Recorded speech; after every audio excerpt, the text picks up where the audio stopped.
quelques années, compte tenu du développement des mouvements populistes.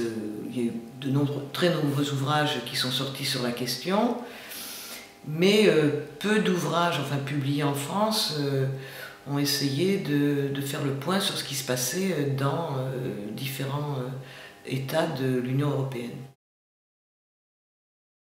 Dans les pays du Nord, il y a un article sur le Royaume-Uni, car il existe une forme de populisme dans ce pays, même si elle est sans doute moins développée que dans d'autres pays. Il existe bien sûr un populisme assez important en Belgique, comme d'ailleurs viennent de le montrer les dernières élections. Et puis quand nous sommes descendus vers l'Europe du Sud, donc ce qui nous a intéressés, c'est bien sûr la Grèce, pays dont on parle beaucoup.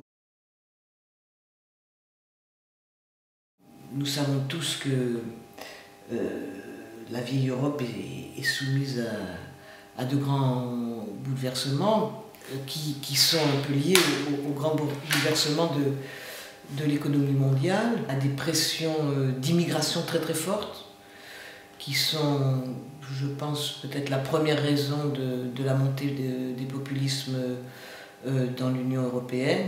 La crise économique sert d'amplificateur au phénomène.